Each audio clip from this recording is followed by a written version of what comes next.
सभी को जय मसीह की। मैं हूँ सृष्टि और आज हम मनुष्य के पाप के बारे में देखेंगे, जैसे हमने सृष्टि के वर्णन के बारे में देखा था। अगर आपने वो वीडियो नहीं देखा है तो मैं उसका लिंक आपको डिस्क्रिप्शन में दे दूँगी, वहाँ जाके आप देख सकते हैं। तो चलिए हम अपना वीडियो स्टार्ट करते हैं। आज हम मनुष्य के पाप पृथ्वी पर कैसे बढ़ा और उसका परिणाम क्या हुआ वो देखेंगे। जब हम बाइबल में उत्पत्ति 3 का 1 से जब हम पढ़ते हैं तो हमें पता चलता है कि पहला पाप कैसे हुआ।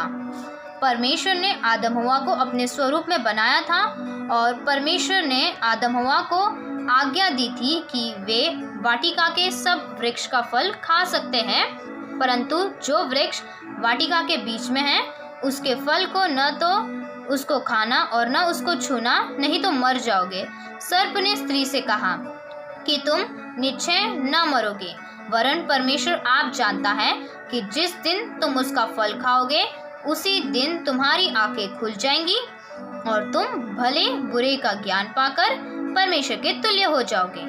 सर्प जब स्त्री से कहा तब वह उसकी बात में आ गई और उसने देखा कि वृक्ष का फल खाने के लिए अच्छा और देखने में मनभाव और बुद्धि देने के लिए चाहने योग्य भी है। तब उसने उसमें से तोड़कर खाया और अपने पति आदम को भी दिया और उसने भी खाया, और उन दोनों ने परमेश्वर की उस आज्ञा को तोड़ दिया जो परमेश्वर ने उनसे कहा था कि इस वृक्ष का फल तुम नहीं खाना। तब परमेश्वर यहोवा ने आदम से पूछा, तू कहाँ है? उसने कहा, मैं तेरा शब्द सुनकर डर गया क्योंकि मैं नंगा था, इसलिए छिप गया। परमेश्वर ने पूछा, तुझे किसने बताया कि तू नंगा है?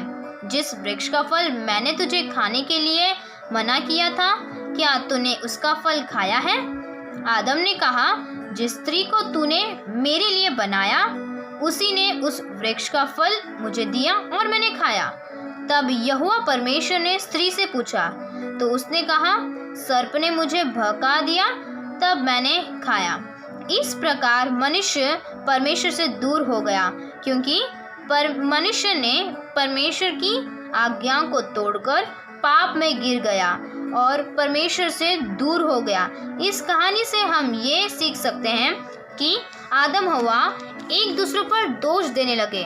वे परमेश्वर से माफ़ी नहीं मांगने लगे कि हमसे गलती हुई है। अगर वे दीन बनते तो परमेश्वर उनको क्षमा भी कर देता। हम भी कई बार ऐसा ही करते हैं। हम कभी भी अपनी गलती नहीं मानते, परंतु परमेश्वर किसी पर दोष देने लग जाते हैं कि हमने ये गलती नहीं किया, किसी और ने किया है करके। हमें दीन और नम्र बनना है। परमेश्वर उनसे प्यार करता है, उन्हें क्षमा करता है जो दीन और नम्र बनते हैं। अगर हम दीन और नम्र बनेंगे तो परमेश्वर हमें क्षमा करेंगे। और हम ये कहानी से ये भी सीख सकते हैं कि शैतान चालाक है और वो हमें पाप में गिराने के लिए कुछ भी करेगा। इसलिए हमें प्रार्थना, वचन और प्रभु के भय में चलना है और हर एक परिस्थिति में स्थिर रहना है और प्रभु के वचन को ध्यान से पढ़ना है। जब सर्प ने स्त्री से कहा कि जिस दिन तुम उसका फल खाओगी तो तुम्हारी आंखें खुल जाएंगी और तुम परमेश्वर के तुल्य हो जाओगी, और स्त्री परमेश्वर की बातों को तुच्छ जानकर सर्प की बात पर विश्वास करती है।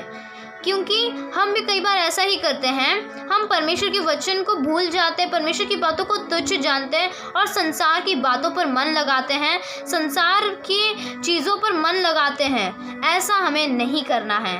परमेश्वर हमसे क्या कह रहे हैं, क्या कहना चाहते हैं, उन बातों पर हमें मन और अपना कान लगाना है और इसी के साथ आगे बढ़ना है। क्योंकि शैतान जो है हमें पाप में गिराने की कोशिश करता है, इसीलिए हमें सावधान रहना है और परमेश्वर में बढ़ना है। आशा करती हूँ कि ये शॉर्ट मैसेज के द्वारा परमेश्वर ने आपको आशीष किया होगा। आप सभी को जय मसीह की। अगर आपको हमारा ये वीडियो पसंद आया तो हमारे इस चैनल को सब्सक्राइब कीजिए, लाइक कीजिए, शेयर कीजिए और कमेंट भी कीजिएगा। Thank you.